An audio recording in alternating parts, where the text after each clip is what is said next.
They step into the ring on July 29th. Terence Crawford will have held a major world title for 9 years, 4 months, and 29 consecutive days, while Errol Spence Jr.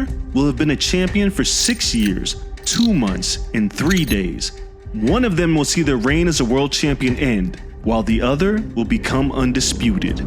Let's break it down. This is By the Numbers. Spence and Crawford have a combined 67 wins, no losses, and 52 knockouts. Spence currently holds the WBC, WBA Super, and IBF welterweight titles, while Crawford holds the WBO. However, Crawford is a 3-division champion to Spence's 1, and has held all 4 major world titles before when he was the undisputed super lightweight champion. As an aside, this bout will also crown the first Ring Magazine welterweight champion since Floyd Mayweather back in 2015. Although Spence has spent his entire career at welterweight, he's only 1.5 inches taller than Crawford and actually gives up 2 inches in reach. However, he is 2 years younger than Crawford and has far less mileage on his body, with 11 fewer fights, and has fought in 82 fewer rounds total.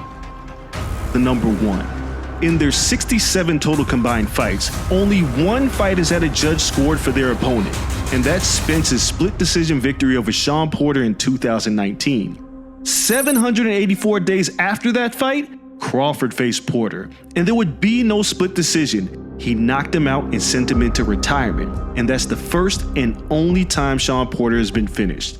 But you can make the case that Spence's recent opposition has been of higher quality than Crawford, with Yordenis Ugas, Danny Garcia, Shawn Porter, and Mikey Garcia all being former world champions who were either on the pound-for-pound list at one time or had a recent win over a future Hall of Famer. Crawford's last 4 opponents were David Evanesian, Kell Brook, Shawn Porter, and Mean Machine. Not quite the same, and both Brook and Porter had already been beaten by Spence before they faced Crawford. Now, they say that power doesn't carry when you move up in weight. Well, Terence Crawford's proved that theory wrong. In 32 fights as a lightweight and junior welterweight, Crawford knocked out 23 of his opponents, a 72% knockout rate. But in 7 fights as a 147-pound welterweight, Crawford has a 100% knockout rate. And those were all championship fights. Spence has only fought as a welterweight and has finished 22 of 28 opponents, 78.5%. But these are just numbers, and they don't fight for you. That will be left up to Errol Spence Jr.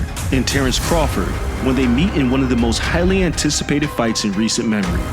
Where will you be when history is made on July 29th?